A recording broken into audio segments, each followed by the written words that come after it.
Tenho 78 anos e ainda me lembro do cheiro da mala de couro que meu pai guardava embaixo da cama. Ele nunca a usou de verdade. Era mais um símbolo do que qualquer coisa, uma promessa que ele fazia a si mesmo de que um dia iria ver o mundo. Mas o dia nunca chegou. Ele morreu aos 74 com aquela mala limpa e vazia, e eu jurei para mim mesma que não seria assim. Jurei que ia viajar, ia ver tudo, ia sentir o vento de lugares que eu mal conseguia pronunciar. E viajei. Durante décadas viajei. Com meu marido Ernesto, com meus filhos quando eram pequenos, sozinha quando precisei me encontrar depois que ele foi embora. Mas há alguns anos comecei a perceber que viajar foi mudando de forma para mim. Não é que o desejo foi embora. O desejo está vivo. O que mudou foi o meu corpo, a minha cabeça e a minha honestidade comigo mesma sobre o que eu ainda consigo fazer com segurança e o que já não consigo mais. E isso, minha gente, é uma das conversas mais difíceis que a gente pode ter consigo mesmo. Então hoje eu quero ter essa conversa com você. Não para te assustar, não para te convencer de que a vida acabou porque você passou dos 70, mas porque ninguém te contou as coisas que eu vou te contar agora, e eu gostaria que alguém tivesse me contado antes. A primeira coisa que aprendi da forma mais dura possível foi sobre o que o corpo faz quando a gente está longe de casa. Eu sempre fui saudável. Toda a minha vida fui daquelas pessoas que raramente pegava gripe, que se recuperava rápido, que não fazia escarcéu por qualquer dorzinha. Então, quando Ernesto e eu planejamos aquele cruzeiro pelo Caribe para comemorar nossos 45 anos de casamento, eu não cogitei nem por um segundo que algo pudesse dar errado com a minha saúde. A gente subiu no navio com aquela sensação de conquista, sabe? Aquela leveza de quem finalmente realizou um sonho que ficou esperando na fila por muito tempo. No terceiro dia de viagem, Ernesto começou a sentir uma pressão no peito. Primeiro suave, depois forte. O pessoal médico do navio fez o que pôde, mas a gente estava no meio do oceano. Não havia hospital, não havia o cardiologista de confiança que a gente conhecia há 20 anos. Havia uma sala branca pequena, equipamentos limitados e uma espera angustiante até o navio chegar ao porto mais próximo para ele ser evacuado. Foram horas que pareceram dias, horas em que eu fiquei segurando a mão dele, pensando em tudo que eu não tinha dito, em tudo que eu havia assumido que teríamos tempo para fazer depois. Graças a Deus ele sobreviveu. Mas aquela experiência me ensinou algo que eu nunca mais esqueci. Quando você tem mais de 70 anos, o seu corpo não te avisa com antecedência. Ele simplesmente apresenta a conta. E se você estiver longe de casa quando essa conta chegar, o custo pode ser muito maior do que você imagina. O que eu não sabia, e que a maioria das pessoas não sabe até ser tarde demais, é que depois de uma certa idade, os riscos de saúde durante uma viagem mudam completamente de natureza. Não é só uma questão de, vou tomar cuidado. É que o corpo envelhecido reage de formas que a gente não está acostumado a prever. Um voo longo, por exemplo, aumenta significativamente o risco de trombose venosa profunda, que é quando coágulos se formam nas veias das pernas por causa da imobilidade prolongada. Para quem tem pressão alta ou algum problema cardíaco preexistente, a altitude elevada pode ser uma carga extra para o coração e os pulmões. Desidratação, que qualquer viajante jovem resolve com uma garrafinha d'água, pode causar confusão mental, tontura e quedas em pessoas mais velhas. Eu mesma, numa viagem que fiz aos 73 para visitar minha filha mais nova que mora no exterior, subestimei o calor diferente de lá. Achei que estava bem. Fui caminhar num mercado ao ar livre e de repente comecei a sentir a cabeça rodando de um jeito que nunca tinha sentido antes. Sentei num degrau qualquer, envergonhada, com gente passando ao redor sem saber que eu estava mal. Deu certo, mas só porque tinha alguém comigo. Se eu estivesse sozinha naquele dia, não sei o que teria acontecido. E aqui está o ponto que as pessoas evitam falar.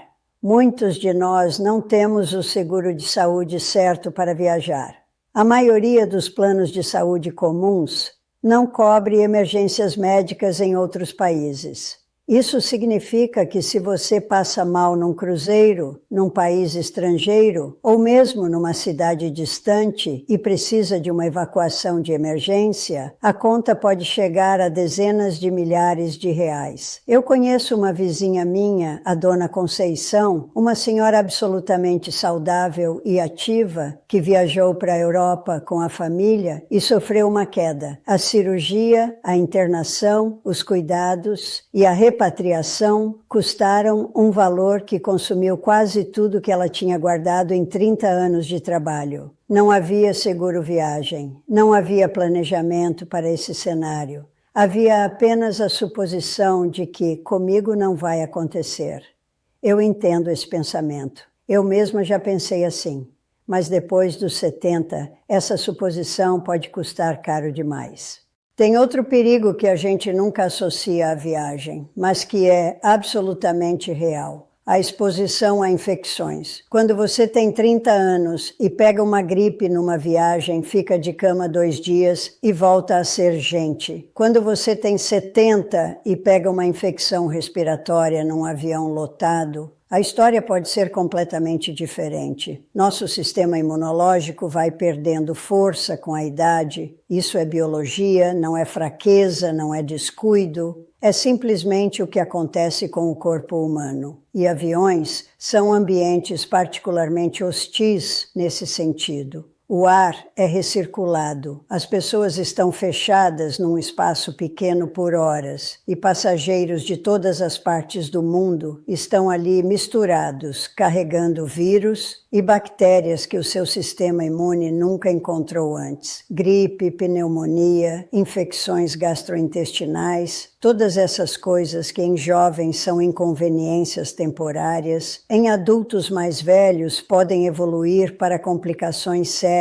que exigem hospitalização. Lembro de uma amiga minha de longa data, a Maristela, que foi fazer uma viagem de 2 meses com o marido depois da aposentadoria. Ela sempre foi daquelas que adorava experimentar a comida local, mergulhar na cultura, comer o que o povo comia. Numa cidadezinha de um país que prefiro não nomear, ela comeu uma salada regada com água local, algo que para os moradores dali era absolutamente normal, mas que para o sistema dela foi um choque. O que começou como uma simples indisposição virou um quadro grave de infecção. Ela precisou ser hospitalizada lá mesmo, longe de tudo que conhecia, sem falar a língua direito, sem os médicos que a conheciam há anos. Levou semanas para se recuperar completamente. A viagem, que deveria ter sido a grande celebração da aposentadoria, virou um pesadelo que ela leva na memória até hoje, não com saudade, mas com um aprendizado doloroso.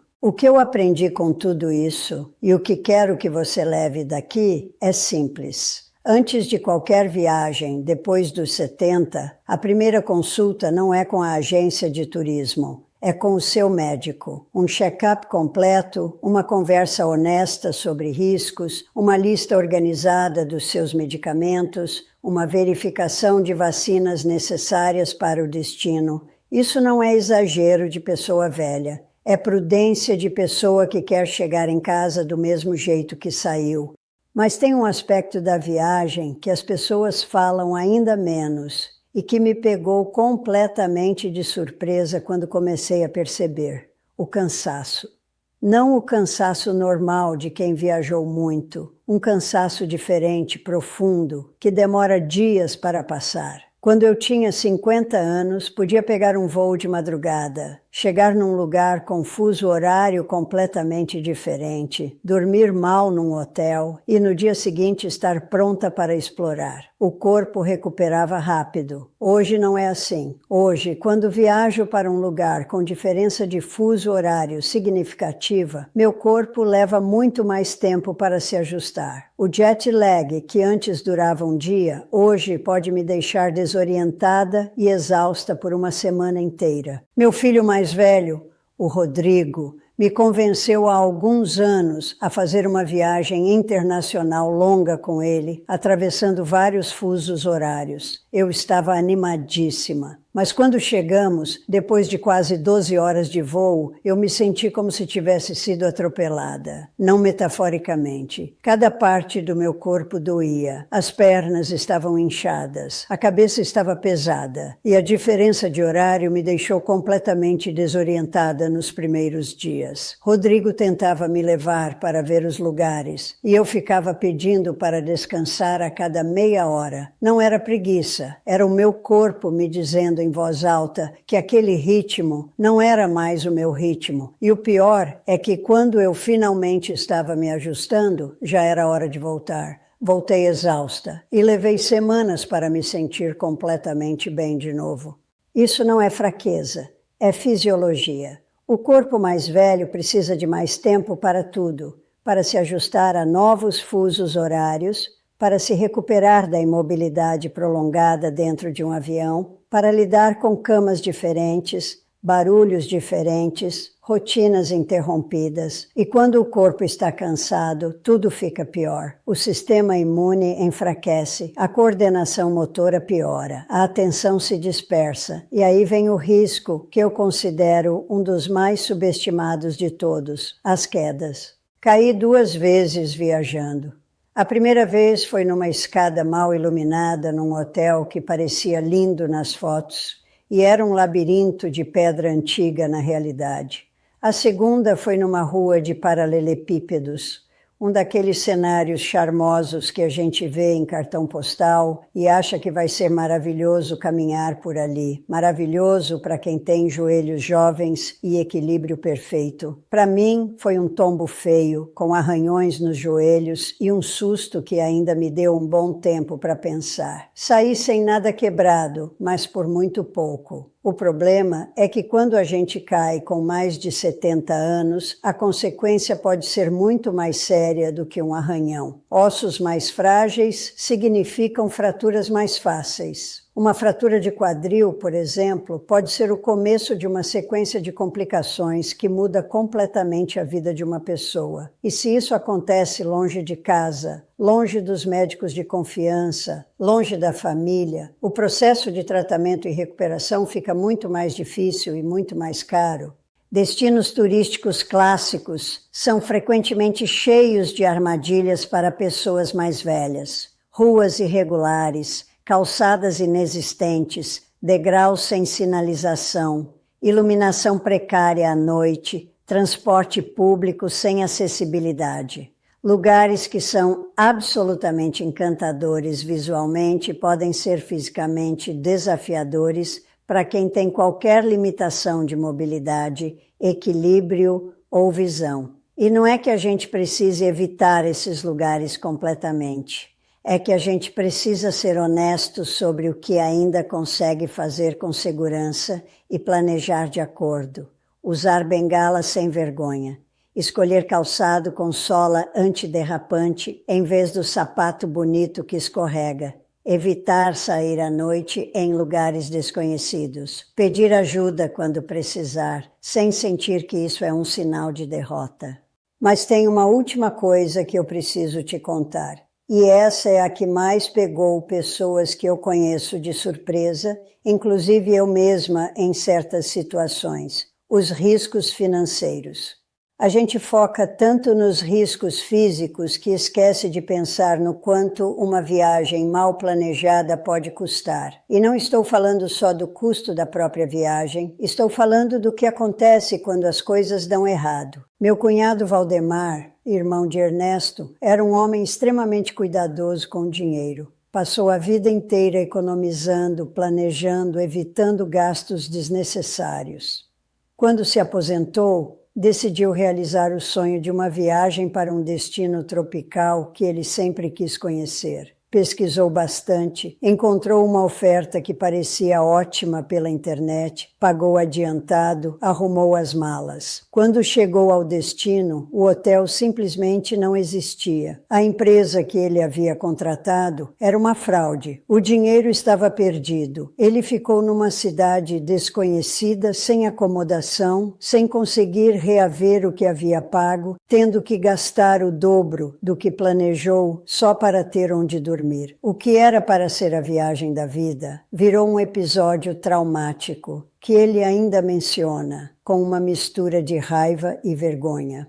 Idosos são alvo frequente de golpes justamente porque os golpistas sabem que a gente tende a confiar mais, que a gente está menos familiarizado com certos esquemas digitais, que a gente às vezes não questiona quando algo parece bom demais. Ofertas de viagem milagrosas, taxistas que cobram valores absurdos, câmbio informal feito na rua, cartões clonados em restaurantes suspeitos, esquemas de passeio exclusivo que somem com o seu dinheiro. Esses riscos existem para qualquer viajante, mas se tornam particularmente perigosos quando a vítima não tem mais anos de vida produtiva pela frente para reconstruir o que perdeu. E além dos golpes, há o risco dos cancelamentos. Quantas pessoas você conhece que reservaram uma viagem meses antes, pagaram passagem, hotel, passeio e depois adoeceram ou sofreram um problema de saúde que impediu a ida? Sem seguro viagem adequado, esse dinheiro vai embora. Sem uma apólice que cubra cancelamentos por motivos médicos, você perde o que pagou. Companhias aéreas, hotéis e cruzeiros raramente fazem exceção por bondade. As regras são as regras, e se você não se protegeu antes, as regras não vão te proteger agora. Então, o que fazer com tudo isso? Simplesmente parar de viajar? Ficar em casa o resto da vida, olhando pela janela, deixando aquela mala de couro debaixo da cama como meu pai deixou? Não,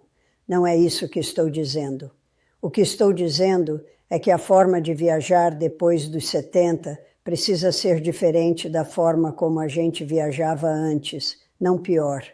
Diferente, mais planejada, mais honesta, mais adequada ao que o corpo e a mente pedem agora. Antes de qualquer viagem, consulta médica. Não como formalidade, mas como conversa real sobre riscos, sobre medicamentos, sobre o que o seu estado de saúde atual permite e o que não permite. Seguro viagem que realmente cubra o que precisa ser coberto. Emergências médicas, evacuações, cancelamentos por saúde. Não o seguro mais barato, o seguro certo. Destinos e ritmos que respeitem os seus limites físicos. Não há nenhuma desonra em preferir uma viagem de carro para um lugar próximo a um voo de 14 horas para outro continente.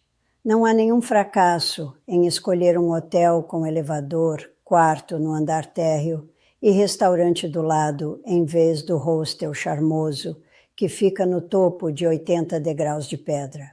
A viagem mais bonita da minha vida depois dos 70 não foi a mais distante. Foi uma semana numa cidadezinha a poucas horas de casa, num lugar simples, com tempo de sobra, sem agenda, sem correria, dormindo bem todas as noites, comendo devagar, andando no meu ritmo. Voltei descansada, voltei com memórias boas, voltei me sentindo uma pessoa inteira, não uma pessoa que precisava de semanas para se recuperar de um esforço que o corpo não deveria ter sido submetido. É isso que eu quero para você. Não a paralisação, não o medo, mas a sabedoria de conhecer o que o seu corpo precisa agora, o que os seus recursos permitem agora e o que realmente importa quando você olha para uma viagem. Porque viver bem depois dos 70 não é sobre fazer tudo o que você fazia antes. É sobre fazer o que você ainda pode fazer com qualidade, com segurança, com alegria genuína. É sobre chegar de volta em casa com histórias boas para contar, não com contas para pagar e meses de recuperação pela frente. Meu pai guardou aquela mala limpa debaixo da cama a vida inteira. Eu não quero que você faça isso. Mas também não quero que você force uma viagem que o seu corpo não aguenta só porque acha que precisa provar algo. Você não tem nada para provar. O que você tem é uma vida e ela merece ser vivida com cuidado, com inteligência e com toda a dignidade que os seus anos acumulados conquistaram para você. Cuide de si, planeje bem e quando viajar, viaje de um jeito que te traga de volta inteiro.